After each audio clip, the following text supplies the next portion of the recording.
All right, should we start? Okay, let's start. I'll introduce myself. I'm Jamie Dreier. Okay. I'm professor of... And I'm Mark Schroeder. And this is Mark Schroeder. I'm professor of philosophy at Brown University. My main interests are metaethics and some philosophy of language generally, and some abstract level moral theory, and some decision theory. Mark?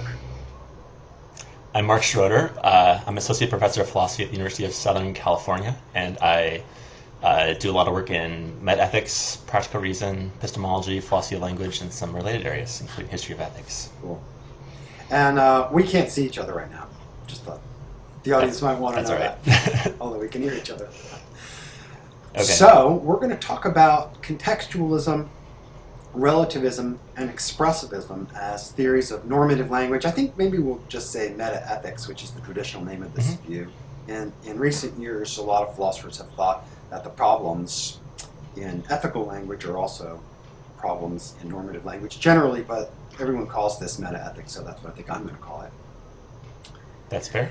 And so I think the very first thing to do is to say very briefly and maybe somewhat oversimplified way what the theories are.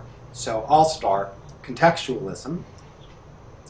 Contextualism is a view about, let's just give an example, the concept or expression wrong, that says that it has variable content, and that the content that it has on any particular occasion is determined by the context, by which we mean the context of the speaker or the thinker, the context of use. That's contextualism. So then expressivism, and again, this is another simplified presentation. Expressivism is the idea that the meaning or content of a word like wrong doesn't vary between contexts of use, but that in order to understand what the word means, you need to understand what it is to think that something's wrong. And that might not be just a matter of having an ordinary belief about what's the case. It might be a matter of having a different kind of attitude. Right. And then, relativism. Why don't you take relativism for us? Sure. So relativism is supposed to be the view that there is a fixed content, and it's the kind of thing that can be true or false, as with the contextualist picture. But whether it counts as true or false depends on, in some way, on the point of view from which it's evaluated. The content, not just the sentence. Right. So, let's see. I think maybe the thing to do is to say maybe a little about what all three of these views have in common, and also why anyone would ever believe them, and how you might get yourself into the situation where you thought probably one of them might be right, but you weren't really sure which one. That is, the considerations that count in favor of the core, the trunk that they all have in common.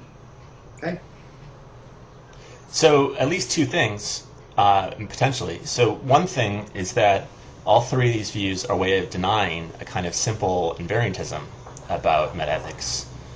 The view that when each of us make claims about what's right or wrong, there's a single subject matter that we're all talking about, and that some of us might be right about and some of us might be wrong about.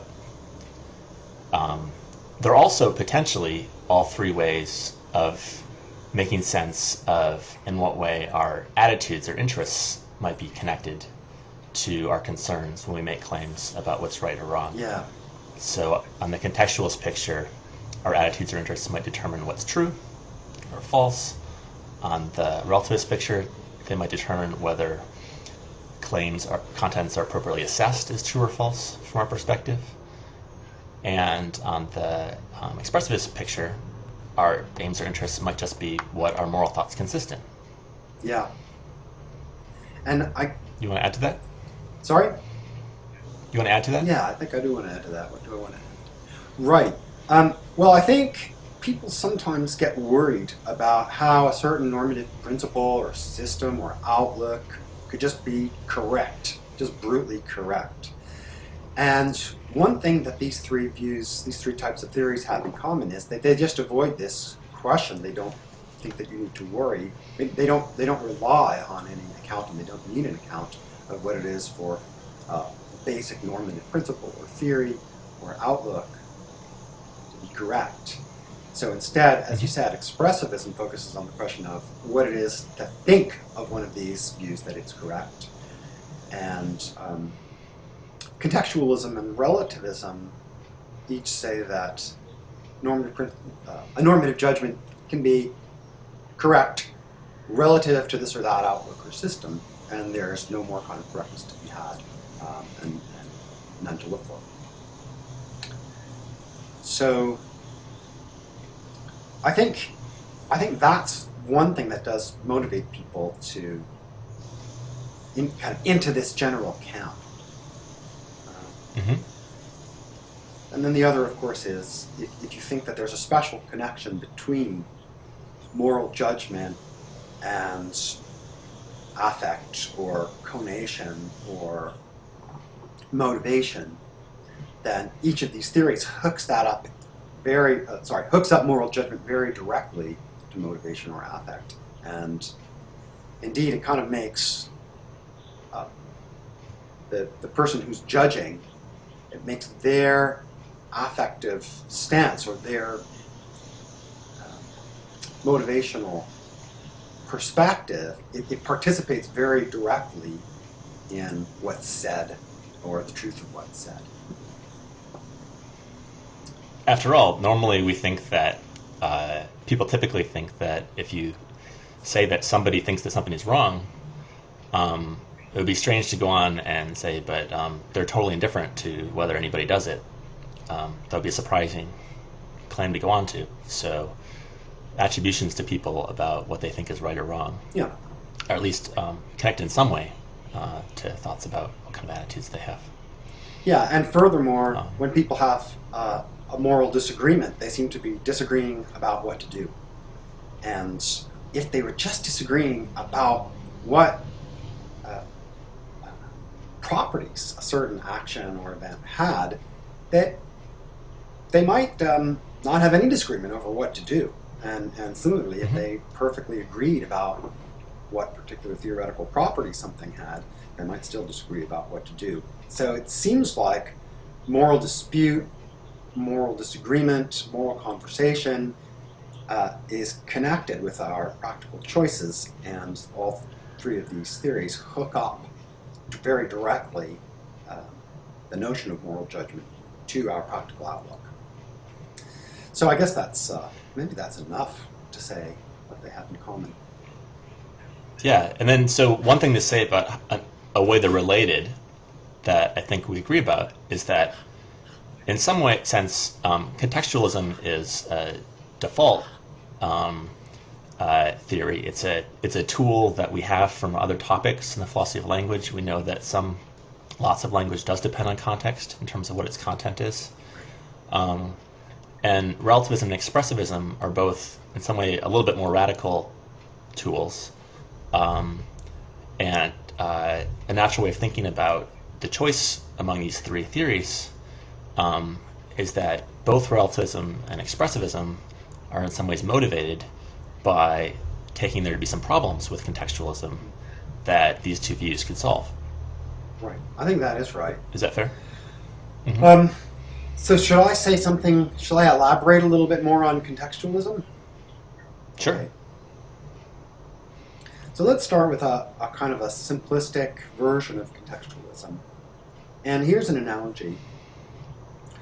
The really uncontroversial contextualist expressions in natural language are indexicals.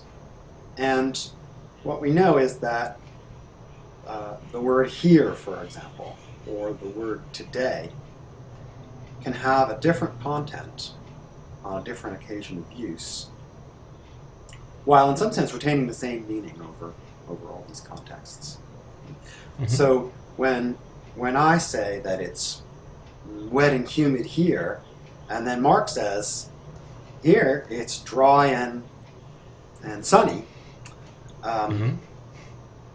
the word here just picks out a different place and has a different content, and this is very familiar.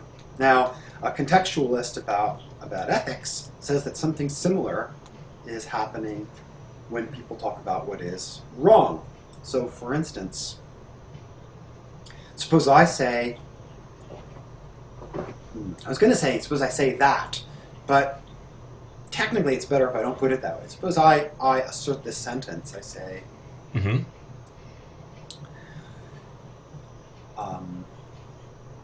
it is wrong to kill somebody for the sake of one's own honor. Okay. And suppose a medieval samurai, just to choose someone who's very distant from me culturally. Suppose a medieval samurai says, somehow he managed to learn English, but he says, it is not wrong to kill someone for the sake of one's own honor. Mm-hmm. Now, according to the contextualist, I attributed a certain property to killing for the sake of honor. And the samurai denied that killing for the sake of honor has a certain property. But the property that I asserted of that sort of killing and the property that the samurai denied of that sort of killing are different properties. And I might add that there's nothing particularly moral or ethical or normative about the properties themselves. According to the contextualist, it's the concept or the expression, the way of picking out the property that's ethical. You could pick out the very same property, maybe nothing prevents this, with different non-ethical expressions. So compare this to the way indexical language works. When I say it's wet and humid here, there's nothing particularly indexical about the place that I'm talking about. That doesn't even really make any sense. What would an indexical place be? Instead, there's something indexical about the way I picked out this place, but it could have been picked out by saying the east side of Providence, Rhode Island, instead, which is not an indexical way of picking it out. Okay, so I think that's... Now, in the case of indexicals, there's a pretty familiar and direct way that the context of use determines the content. For the word here, this is maybe a bit of an oversimplification, but the basic idea is it's the place of the speaker. Or if it's just a thought, it's the place of the thinker. Now, in the case of ethical expressions, let's start with a pretty simplistic view. We can say that each moral agent or moral thinker or moral judge has a certain moral system, that person's moral perspective. It may not be instantly accessible by reflection. Maybe the person would have to go through a bunch of rational cleaning up of their own views to get at that moral system, maybe a little bit removed from them, maybe a bit of an idealization. But suppose each person has a kind of a moral system. That moral system will count certain things as wrong, and what those things have in common will be a certain property, maybe it's just a descriptive or natural property. And according to a simple version of contextualism, when the person uses the word wrong assertively, they're attributing that descriptive property, the one picked out by their moral system, to the thing that they're calling wrong. Okay. So I think, do you think that gives enough of a basic idea? Yeah, I think that, I'm going to say a little bit about why you might be worried about this one. Okay, good, yeah. Yeah, so I usually take there to be two main classes of worries that you might philosophically have about this sort of view in metaethics. And the first has to do with how, what sort of judgments it predicts about what it makes sense to say about what would have been the case if I'd had a different moral system that characterized my outlook. And the second has to do with disagreement and with when I think other people speak truly. So the first prediction is that since simple sorts of contextualist views seem to treat something like stealing is wrong, or it's wrong to kill for the sake of protecting my honor, in relation to my outlook, they seem to make predictions about sentences like, if I had the outlook of a medieval samurai, then it wouldn't be wrong to kill for the sake of protecting my... Yeah, that doesn't sound good at all. No, that sounds really bad. And similarly, if I recognize that this theory is true, and I know that medieval samurai is talking about different properties than I am, then I should recognize that when a medieval samurai says, bizarrely in English, it's not wrong to kill for the protection of honor, they're going to speak truly. But that doesn't sound good either. If I really think that it's wrong to kill for the protection of honor, then I might think that there's something wrong about what the medieval samurai says if he appears to disagree with me. And the second issue seems to be closely connected with disagreement, because on the second issue, it's the fact that I seem to disagree with the medieval samurai about what's right and what's wrong that seems to make it appropriate for me to say that what he said is false. Yeah. That's the thought. Good. So let's just to clarify something, what's going on in the conversational dialectic here. I have been tempted by this contextualist view in the past, and to some extent still am. So I'm going to play the part of defending it and actually defend it in some ways. And I have very different things to say about the two sorts of problems. So first, let me say something about the counterfactual problem. And here, I'm really just going to outright defend the contextualist view. Okay. Now, let's compare how this works with indexicals. I might say, it's hot and humid here. Now I might think, suppose I had been suppose I had been in Tucson. Yeah. Then, of course, I wouldn't be saying to myself, it's hot and humid here. I'd be saying to myself, it's really hot here, but not humid. However, this is not true. Sitting here in Providence in August, I don't think to myself, if I had been in Tucson, then it wouldn't be humid here. That sounds false, and according to the semantics, it is false. And that's because, here's the way the word here works. Some of this is pretty controversial, I guess, but the way I think of it is as follows. When I use the word here, it refers directly to my place. Right? It's not an abbreviation of a description for the place where I am. If it were a description, covert description, the place where I am, then this would come out true. Had I been in Tucson, it would not have been humid here, because that would just to say, had I been in Tucson, it would not be humid in the place where I am. So, but it doesn't work like that. Even when I bring it over into a counterfactual context, the word here retains its referent in my actual context of assertion. Okay. Now the same thing. So can I address that and connect it to the second? So, so the way you set up and describe the initial contextualist view, that's exactly right. And traditionally in metaethics, there have been different ways of characterizing the classic contextualist views, some of which make that prediction, some of which don't. And the key difference is whether they characterize this context-dependent term as rigid or not. Yeah. So the way you characterize it as being like here, it is rigid. And so the natural next worry to have is that instead of worrying about whether if I had different attitudes, then killing to protect my honor wouldn't be wrong, I might worry about if I had different attitudes, whether I could speak truly by saying, quote, it's not wrong to kill to protect my honor, unquote. And that's actually very closely related to the second worry. It's not that different from it. So although I think there might still be something to worry about on this first worry, it's starting to look more like it's just a version of the second worry. Okay. Yeah, I guess that's right. In fact, I guess I would say that at this point, you've abandoned the first worry, and you're just pointing out that it leads directly into the second worry. Fair enough. Okay. So this is a worry about, now I think you were saying that it can be alternatively characterized as a worry about what our verdicts should be about what other people say, or a worry about when we're in the presence of disagreement. Is that right? Mm-hmm. Okay.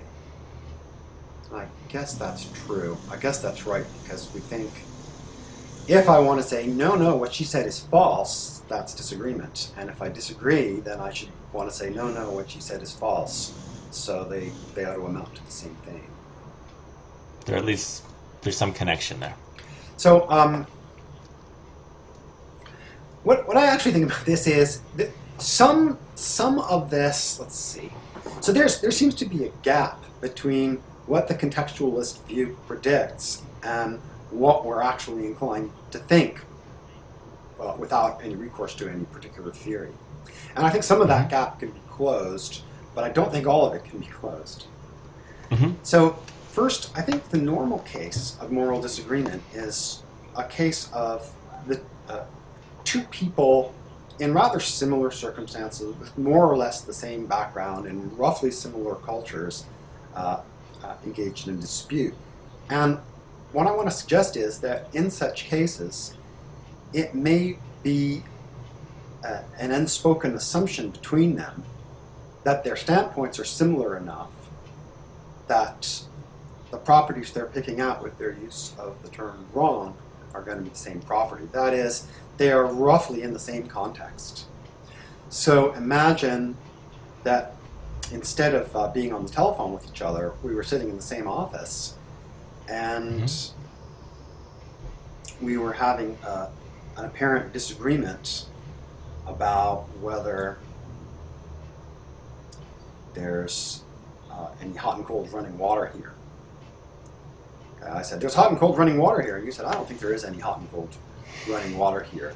Now, it would be kind of foolish for somebody to say, oh, that's not really a disagreement, because Mark's use of here picks out his location, and Jamie's use of here picks out his location, so they aren't disagreeing at all. That's obviously not right. The word here, when we're having a conversation, is going to refer to a place of a kind of an overlapping context. Right? It's going to refer to a place of overlapping interest between us. Now that may be true for ethical concepts as well. It could be that the feature of the context that helps them pick out a particular content is typically going to overlap enough so that we can assume that it's going to be the same content, the same property picked out by both. I think that does handle a lot of the very ordinary cases of disagreement.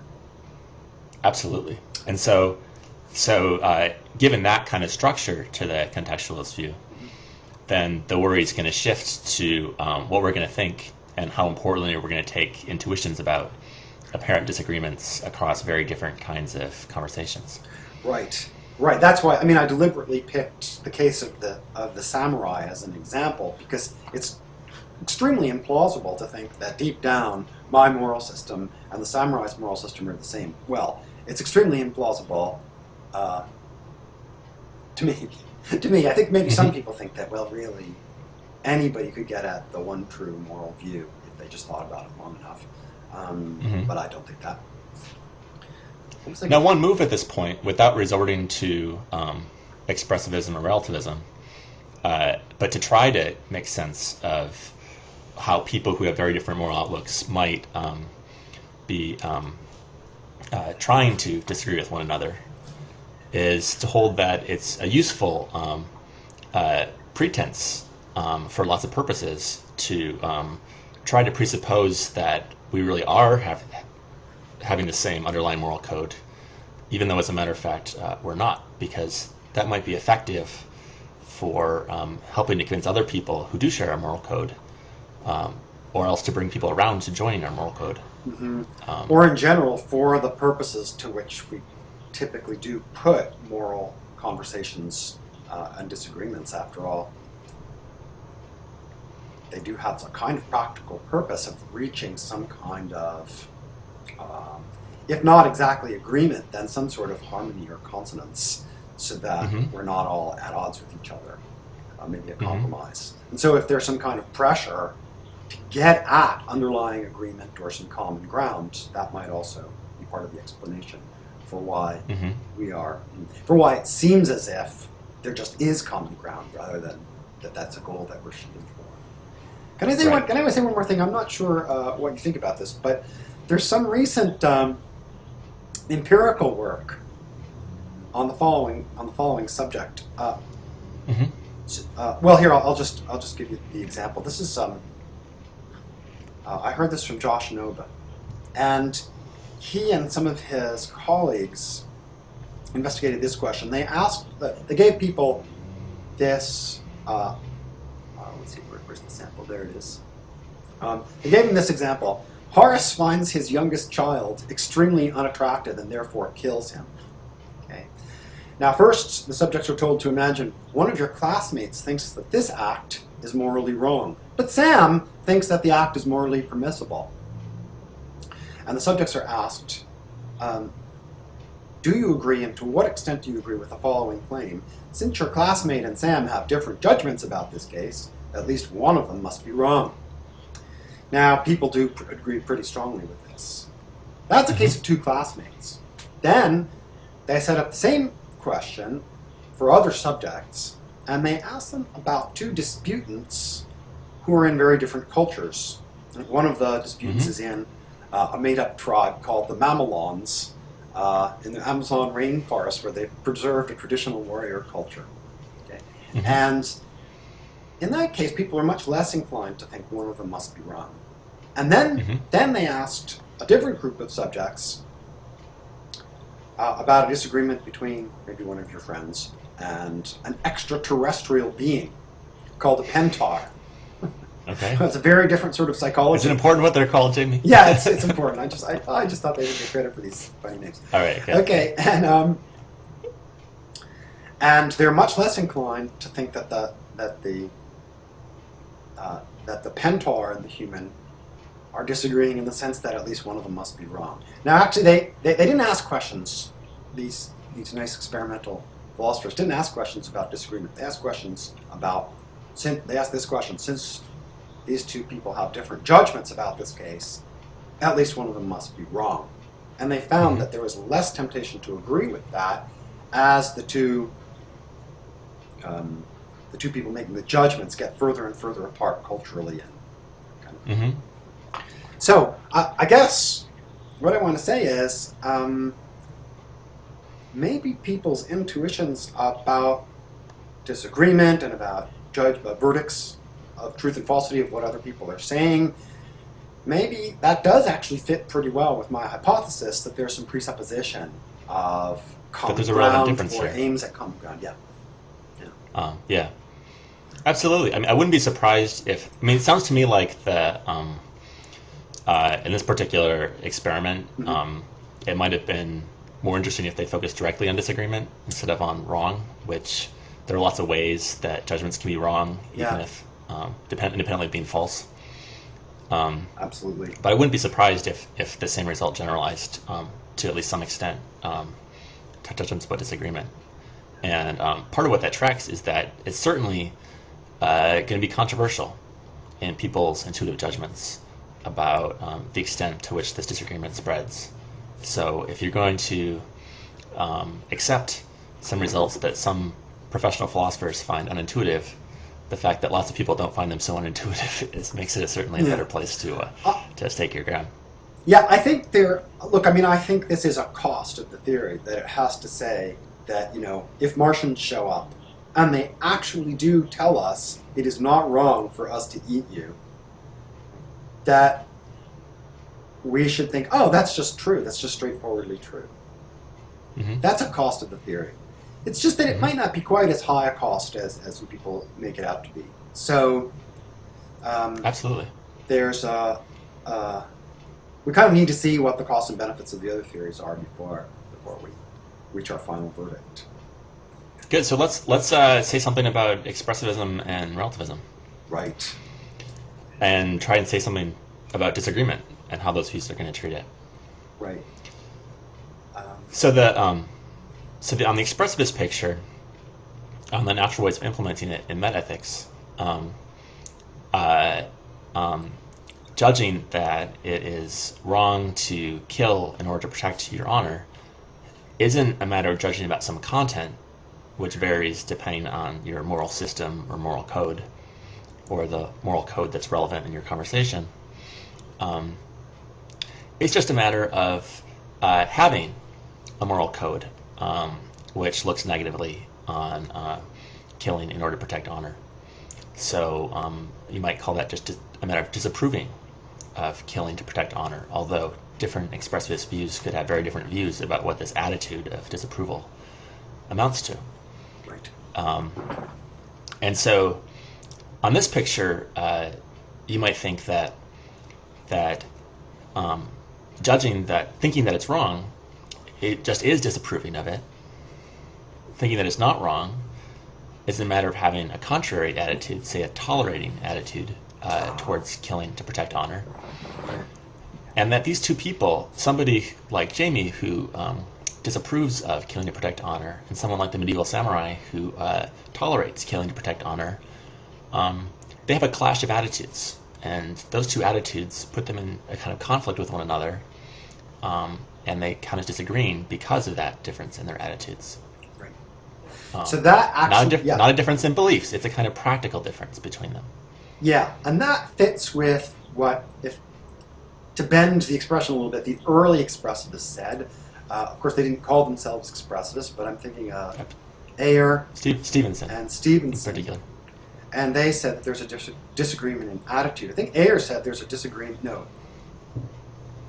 I got it wrong. Stevenson said there's a disagreement spoke a lot about disagreements what in to do. attitudes. Mm-hmm. So, and the clash of attitudes, I guess, is Simon Blackburn's term. And so this is, you might think, well, disagreements have got to be about what you think is the case. Otherwise, you're not disagreeing. But Stevenson actually had a really nice example to try to show that we do have a kind of practical disagreement that isn't just a disagreement in belief. And his disagreement is disagreement about what to do. So maybe Jamie and I are busy deliberating about whether tonight we're going to go to the symphony or to the cinema. And I might intend for us to go to the symphony, and Jamie might intend for us to go to the cinema. And so if we got these different intentions about what we're to do, it's natural to think that we disagree about what to do. My plan is that we're going to go to the symphony, and Jamie's is that we're going to go to the cinema. And so that's a disagreement in intention, not in belief, unless it turns out that having conflicting intentions ipso facto involves having conflicting beliefs, which is controversial. Now, just almost as a side issue, but I actually do think this is kind of important, what do you think about conflicting preferences? Suppose we're not in a position yet where we need to form any intention, but I prefer to go to the cinema, and you prefer to go to the symphony. Do you think that's a disagreement in preference?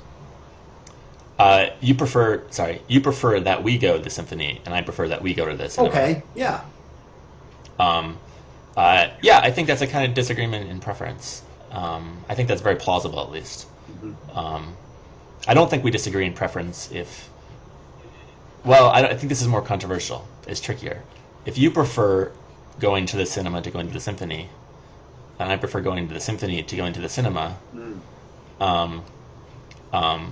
it's trickier to evaluate whether that is going to be a kind of... should count as a kind of disagreement, because I might prefer you're going to the whatever, I forget which way around it was, the one that you prefer, and you might prefer my doing what I prefer, so that if we each do what we prefer, we're all happy. Well, what about this? Let's see, I'll kind of borrow a kind of device and locution from Gibbard. Yeah. What if we're both thinking about what Yussi's going to do, and I think, if I were in his situation with his tastes and experiences, and I mean really in his situation fully, I prefer that I should go to the cinema. And you think, well, I prefer that if I were in his situation, I should go to the symphony. So what we prefer is, in my case, going to the symphony, when in his exact situation, and what you prefer is going to the cinema when in his exact situation. That does strike me as more as intuitively a kind of disagreement. Although, admittedly, the example's a bit, it's not incredibly natural, so I don't think maybe intuitions about whether this counts as disagreement are a little bit murky. It's definitely somewhere in between, because it's a preference about what, for me to do, about what to do if in a certain situation, as opposed to just a preference about what's the case. So that makes it seem more like the version where I said we don't disagree. But on the other hand, in the case where I said we don't really disagree, it's natural to think that I do prefer to do that I would do what you prefer if I had those preferences. And that you prefer that you would do what I prefer if you had my preferences. And in that case, the Gibbard notion predicts no disagreement across those cases. So it's somewhere in between. And so it seems like you could go either way in saying whether there's real disagreement there. Good. Okay, so that's how the expressivist view is supposed to handle the disagreement phenomenon problem that the contextualist view was faced with. So it's a difference between the expressivist view and the contextualist view that seems to provide an advantage for the expressivist view. It has an account of disagreement. May not be quite exactly the account that everybody was looking for, but it does have some account. What do you think about should we discuss how the relativist view? Oh yeah, the relativist view. Okay. So notice that the expressivist view didn't really. So far, we haven't addressed the question about whether I admit that what the samurai said would have been true. Right. We just talked directly about whether I disagree with his attitude. Right. The relativist, in contrast, it gets the most direct leverage by focusing on the truth descriptions, and then we have to go downstream. The relativist would have to say something about why that's going to count as disagreement. Yeah. So what the relativist says is that when Jamie and the samurai each say, when Jamie says, considers the sentence, it's wrong to kill in order to protect one's honor, and when the samurai considers that same sentence, the sentences they're considering express the very same content, and so they're considering the very same content. But from Jamie's point of view, because of his moral outlook, from his point of view, it's true. But from the samurai's point of view, it's not true. So when Jamie considers that the samurai says that this is false, Jamie can understand why it is that the samurai would say that, because it is false from the samurai's point of view, but nevertheless it's not false. Jamie will say it's true. And Jamie will be correct to do that, because from Jamie's point of view it is true. So that's how the relativist is going to try and explain why it is that we're not going to start predicting that people with very different moral outlooks than us are going to say true things. We're only going to predict that they're going to say things that are true from their perspective, which is different from being true.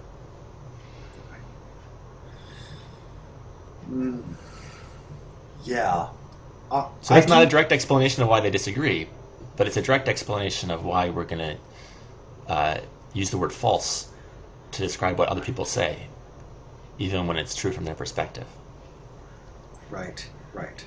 Now, is there maybe a second order problem here? What happens when the samurai reflects on what he just said, and he says, oh, what I just said is true. Now, how am I supposed to evaluate that higher order formal mode claim? Well, in the relativist view, claims about what's true are also going to be relative. Yeah. They're only going to be true or false relative to his perspective. And so, from the samurai's perspective, the claim that what he said is true. So he should think that it's true. Right. I guess what I'm worried about is... But you shouldn't think that's true. because it's not true from your perspective. Yeah. But what I'm worried about is, I think you did say at a certain point that he correctly thinks that it's true. Well, we have to be careful about how we use correct. Yeah. So, so you can use the word correct in a way that implies truth. We don't want to use it that way. So if there's something appropriate about the view, and the relativist is going to have to distinguish these, what it makes sense to say and what is true to say. And what it makes sense to say is whatever is true from your perspective. But what it's true to say is going to be something that we make sense of within and this is actually very analogous to what the expressivist is going to say in order to make account for truth descriptions. So the way that expressivists are going to account for truth descriptions is in the same way, just like the is in this going to be a disquotational way. So when the samurai, so to say that it's true that that killing in order to protect your honor is wrong, the expressivist will say that's to have the same sort of view as to think that killing to protect your honor is wrong, namely to have a moral outlook that prohibits it. And so the expressivist will also say that when the samurai says it's true that killing to protect your outlook is not wrong, what he says makes sense given his views. It expresses the views he actually has. It's sincere. But nevertheless, we'll say it's not true. And when we say it's not true, we're expressing our attitudes, which are attitudes that give us a moral code that does prohibit killing to protect honor. Yeah, and if someone says, no, but tell me what it is for these things to be true or false, then the expressivist and the relativist share this much. They're going to say, there's nothing to be said about that. There's nothing that's interesting or philosophically illuminating to be said about the truth conditions for these kinds of judgments. The best I can do if I really try to give the truth conditions is just to consult my own normative view. So if I'm asked, what is it for it to be true that a certain kind of activity is wrong, I just try to decide what it is for that activity to be wrong, and I just try to consult my own moral outlook and use it. And then if you wanted something else, something more detached, the answer is there isn't anything there to be had. The best that can be said is we could say something about what people are doing, what kinds of thoughts they are having when they have the thought that this or that is true. And a relativist adds, well, I can tell you what it is for something to be true relative to this context or relative to that outlook. But there isn't anything that it is just for it to be true simpliciter. Right. And that's because both views are using a purely disquotational account of the word true. On both views, to think something is true is to be committed to the same thing as you're committed to by thinking it. Yes. Okay. Now, I think this is... there's also a key difference between expressivism and relativism here. So with the expressivism, we saw that they start by explaining disagreement, and then by giving a disquotational use of true, they can also explain how that we would use the word true and false to say that what the samurai said is false, even though he's in a very different situation, a very different moral code, if we do disagree. Yes. And the relativist starts with the data about true and false. And then what the relativist needs to aspire to do is to then explain, if they want to do better than the contextualist in this respect, why it is that there's genuine disagreement between Jamie and the samurai. And to think about that, we need to think about what sort of state of mind does the relativist think that we're in when we think that stealing is wrong. And that's a matter for the relativist of believing this content, which could be true from different points of view. It might be true from one point of view and not true from another point of view. And this is one of the puzzles about relativism is how could belief be an attitude that you have toward contents that you know in advance are true from some points of view and not true from other points of view? Are you believing that they're true with respect to all points of view, that's not going to get us the beliefs that we want. And the most natural account, and the one that is explicit in work of Andy Egan on relativism and other topics, is that it's to self-ascribe this relation, to hold that it is true with respect to your current situation. Mm-hmm. And so that's to have like a self-locating belief, what David Lewis calls a de se belief. Mm-hmm.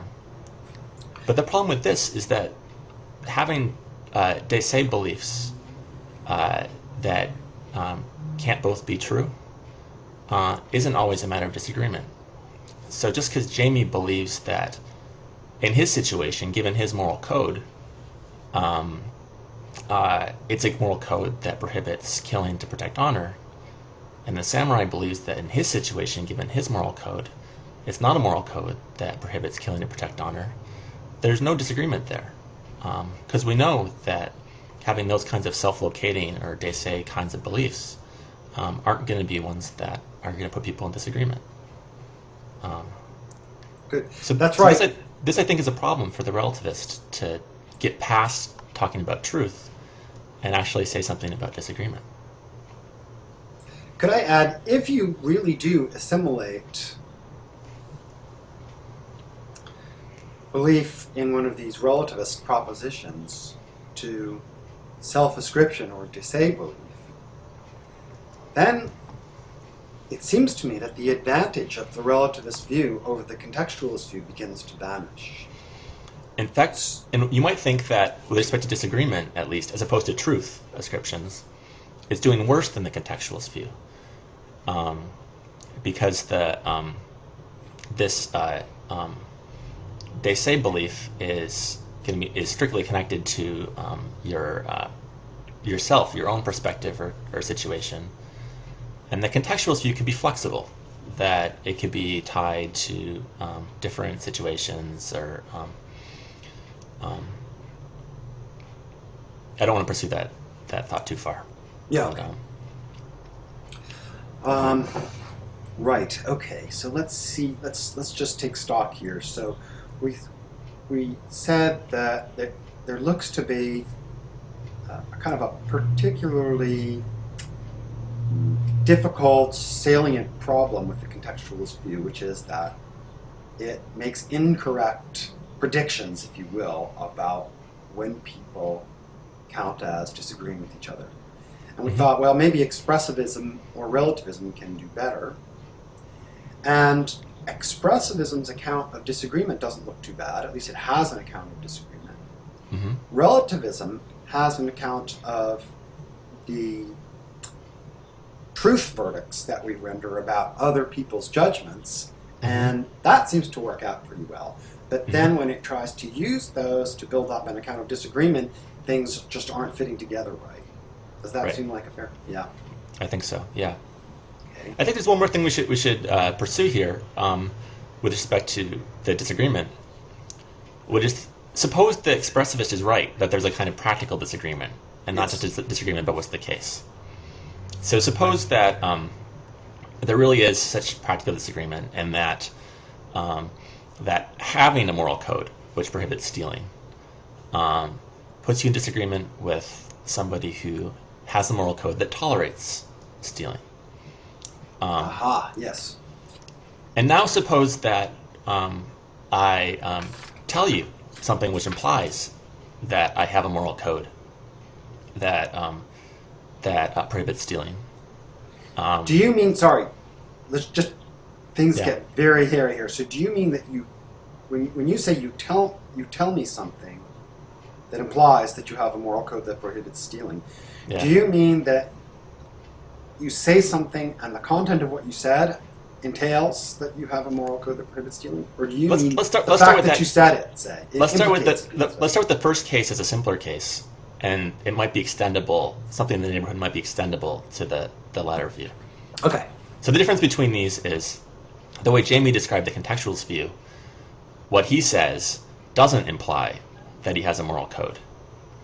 It's just that he only could have said something that was true in so saying if he had such a moral code.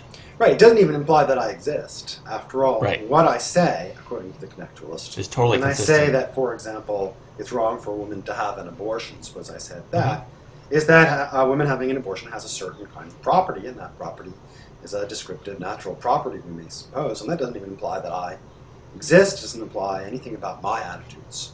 Yeah.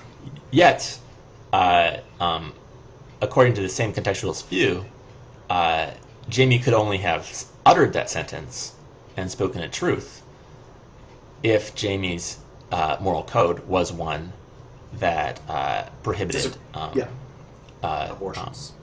Okay, so Yeah. So suppose that that I utter a sentence such that I couldn't have uttered a truth unless I had a moral code with a certain property. Right. Well, then I can't speak truly unless I really do have that attitude. Right. So, so now, if even on this view, if Jamie says stealing is wrong, and that killing to for the sake of to protect honor is wrong, and the samurai says not killing to protect honor is wrong, they couldn't both have spoken truths unless they were in states of mind which, by the expressivist standard, constitute a kind of practical disagreement. So at least some cases of making contradictory claims on the contextualist view are ones where there's something extra the contextualist can say about disagreement if the expressivist can make sense of disagreement. Aha! Yes, I see. That's right. So just to put it now, this is maybe too watered down a version of what you said, but the kind of nexus, the practical nexus of disagreement that seems to make it reasonable to speak of disagreement is something that a contextualist and expressivist have in common, after all. Mm-hmm. Okay. There's an underlying set of attitudes that have different relations. Mm-hmm. Now, I think we'd better broach this this problem for expressivism. Do you think that's the right thing to do now about disagreement and negation? Sure. Yeah, we can do that. Okay, why not? Okay. So I wonder what does disagreement really amount to? Mm-hmm. Let's see. Well, we might think we do have a very clear paradigm case. If you believe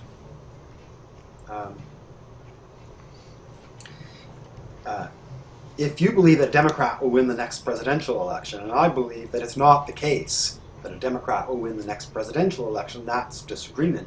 And that's because it's a matter of our believing contradictory propositions. We might think, as long as we believe contrary propositions, propositions that cannot both be true, then we're having a disagreement. And you might add, you might think not the same otherwise. thing. That's the and you might think the same thing for conflicting intentions in Stevenson's picture, where we're only going to have a disagreement about what to do if we have conflicting intentions about what we're going to do. That is, can't both be carried out, let's say. Yeah. Mm-hmm. Okay. Now, in the case of, let's say, a more elaborate set of attitudes, okay, let's put it this way. You said a couple of times, it looks like there's a clash of attitudes when, I have an outlook that forbids a certain kind of killing, Mm-hmm. and my interlocutor, or someone I'm imagining in the distant past, has a set of attitudes that tolerates that sort of killing. That seems like a clash of attitudes. Right.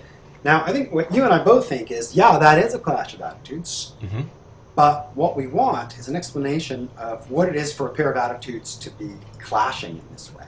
Yeah. Because, after all, tolerating a certain thing and disapproving of it seem to clash, but not just any pair of attitudes toward a certain kind of activity will clash. So, for example, if I admire the activity and you hope that it will continue. That's not a clash. What is it about these two kinds of attitudes that makes having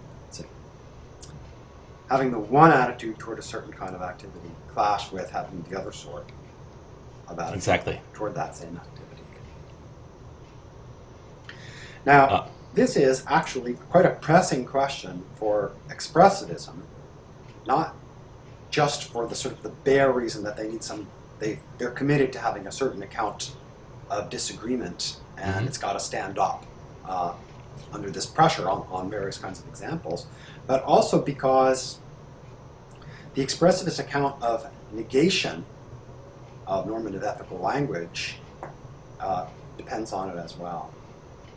Indeed, I think of compositional semantics in general for accounting for the meanings of all sorts of complex sentences, not just simple ones. Yeah.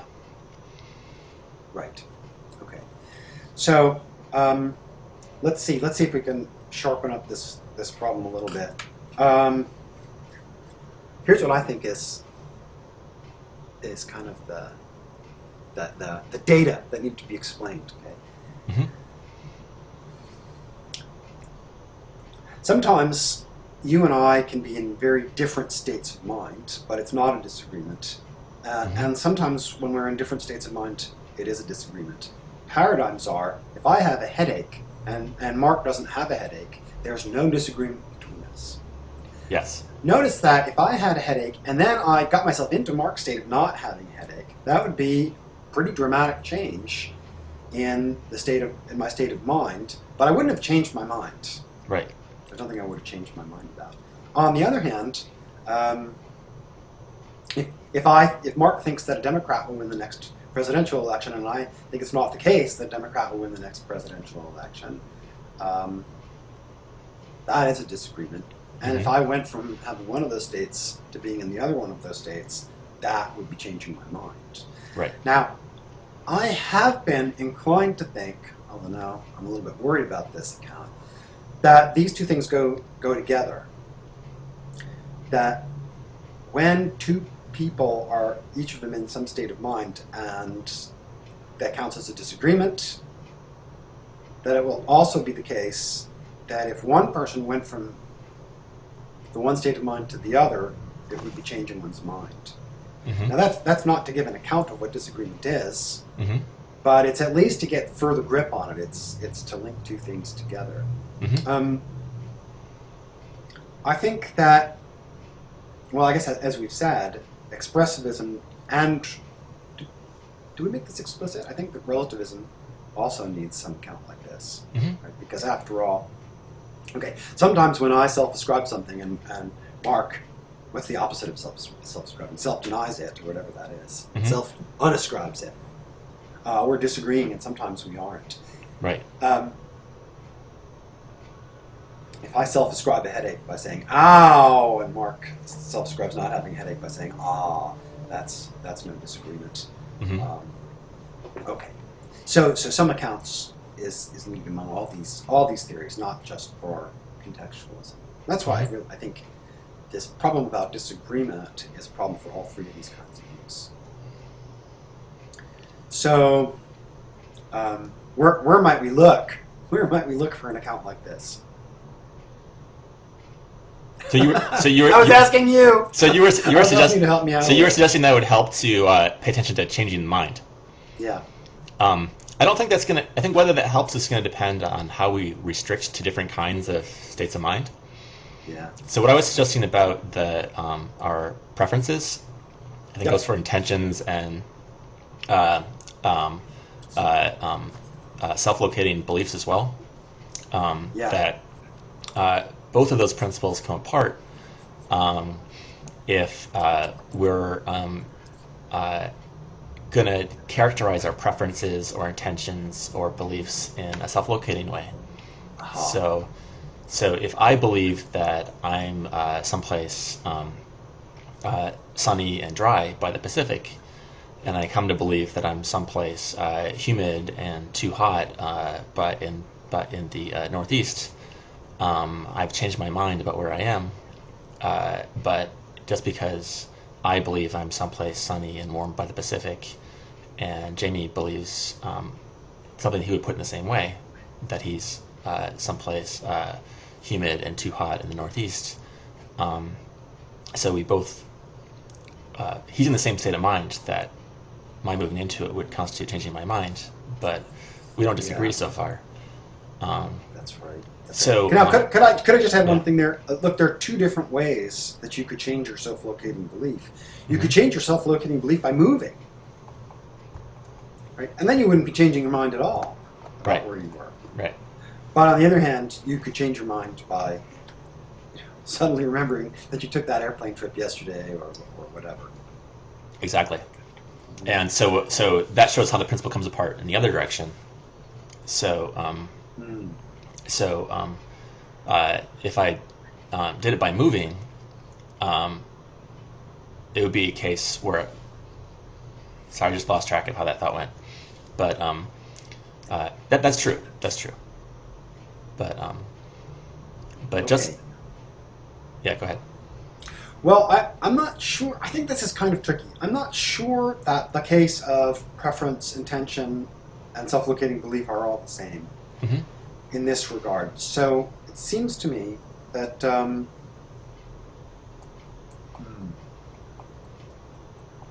suppose that you intend, if you find yourself in Obama's situation, Yeah.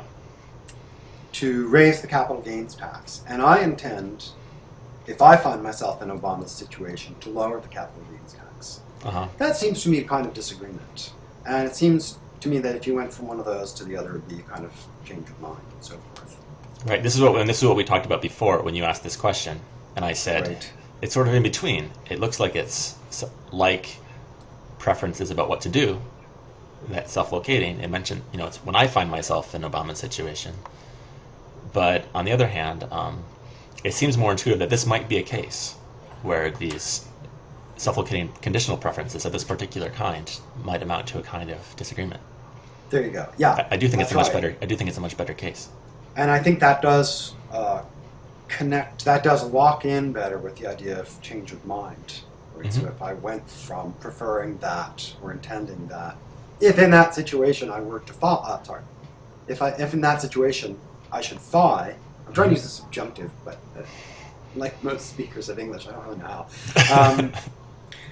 how. If I went from having that intention or preference to having the contrary intention or preference, that would be a change of mind, and that would track a kind of disagreement between two people who had one of them in one state and the other state.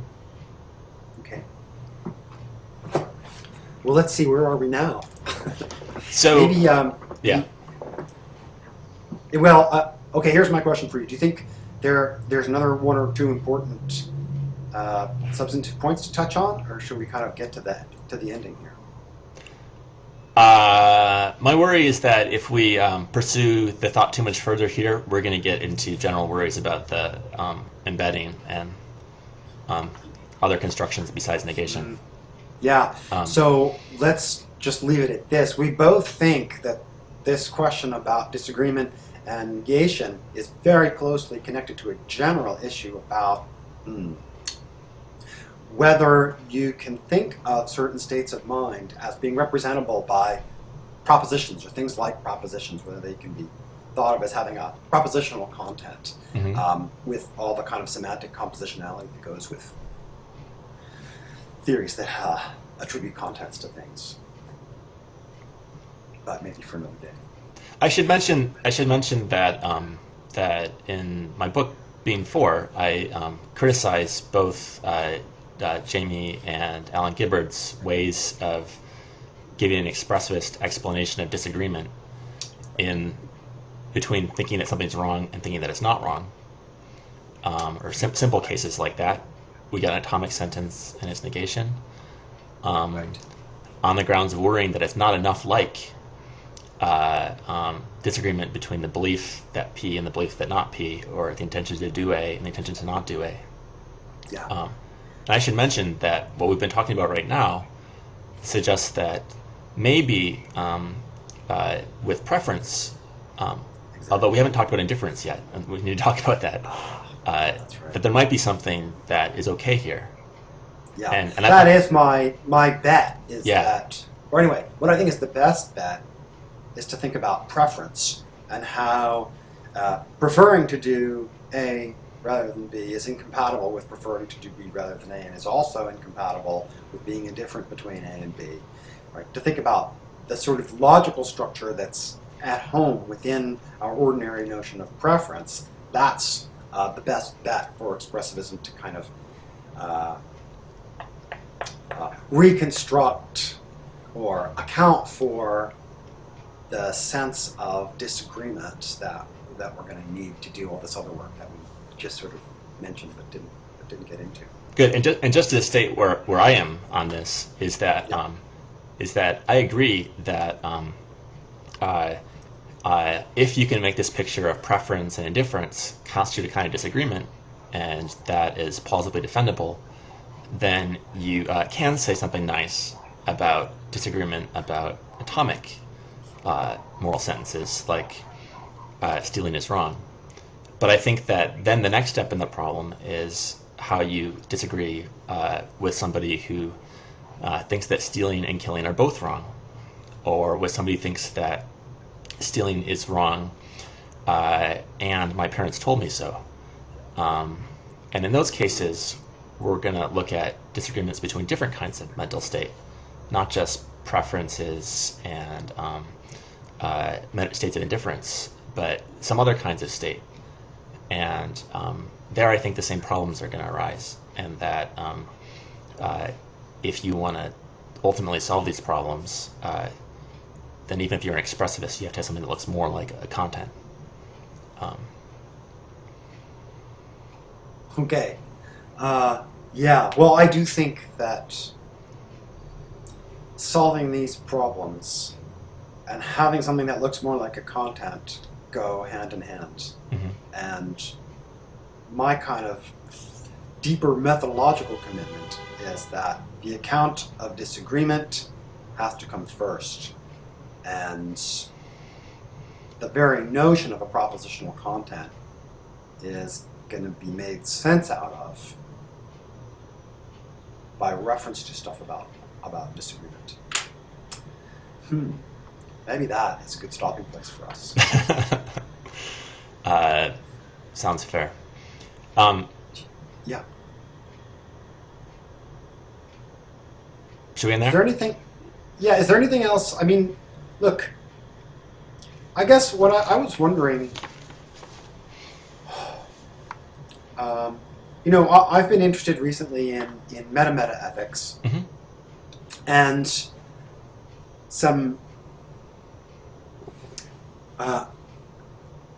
the meta ethical questions that have been worrying me are questions about what really might be at stake in disputes between meta-ethicists. Just as a big question for meta-ethicists is what's at stake when people have ethical disputes. Mm-hmm.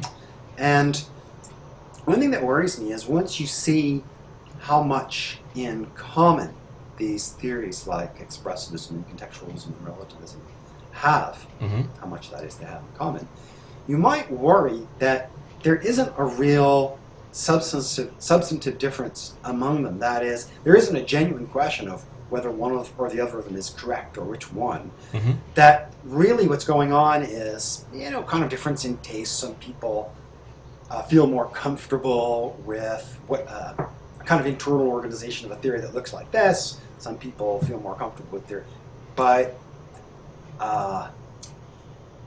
there might not be enough of a difference between the theories where they make contact with something that we feel we have a really good grip on, right? So something like the analog of empirical predictions that a scientific theory would make. Mm-hmm. And I'm kind of worried about this. Maybe I shouldn't be. Maybe I should just be happy with it if it turns out that there isn't any big grand difference among an expressivist account and a relativist account and a contextualist account. But just kind of difference in theoretic emphasis. I can't help it. I am a little worried. So I think that the level at which these views start looking the most alike is at the level of formal representations. So, for example, the way that Gibbard develops an expressivist semantics is he assigns sentences to sets of world norm pairs, presumably relative to a context, although he doesn't discuss it. And that's equivalent to assigning sentences to values of true or false relative to a context, a world, and a norm, which looks a lot like what a relativist semantic framework looks like. And so at the level of formal representation, these views can start looking quite similar in some respects. Yeah. So what a contextualist will call the character, and what a relativist will call the proposition, and what an expressivist might call the content, right, are all very similar formal objects. Right. Yeah. But from my perspective, see, if they were all similar pictures of the nature of reality that could be formally represented in very different ways, that would fit with this picture that you suggested. Yeah. But actually, it looks to me like what's actually happening is that formally they can be very similar. But as pictures about what's going on in reality, they're quite different. And I think that comes out most clearly when you look at what each of these views thinks about what it is to believe that stealing is wrong. Okay. And on this expressivist view, believing that stealing is wrong just is having certain attitudes or accepting certain norms or the like. Whereas on the contextualist view, it's clearly not. It's clearly believing that some particular thing is the case, where what that thing is determined by the attitudes either of the speaker or of the subject. Right. And on the relativist view, the closest thing to the clearest picture, I think, is the view that it's believing yourself to be in such a situation that the norms that are relevant are such and such. And each of those, I think, is a different picture. And that, I think, is a real difference about what they each hold is going on.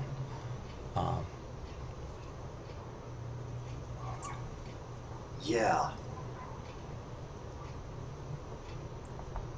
I wonder how much that difference might really amount to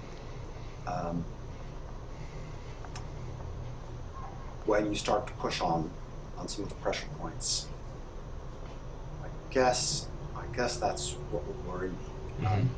So, for example, let's just look at the contextualist and the relativist view. So it's true that for a contextualist to believe that a certain kind of killing is wrong is to think that it has certain very definite descriptive properties.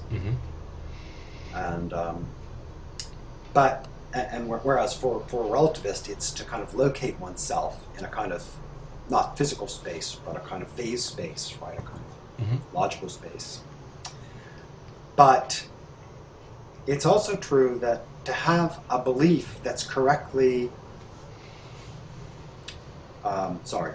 that you would use this kind of sentence to think out loud to yourself, or that someone could use this sort of normative moral sentence to attribute to you. That's much closer to this kind of location of the thinker in this kind of logical space. It's so close that it might not really be different from what the relativist is thinking. That's the kind of thing that's worrying me. Yeah. Well, I think different contextualist views are going to differ on how the attitude reports work. Yes. So in just like the sentence "stealing is wrong," its content's going to depend on the speaker, something determined by context. Right. The sentence "Jamie thinks that stealing is wrong." We need some variation on the content "stealing is wrong" in order to interpret the content of that larger sentence.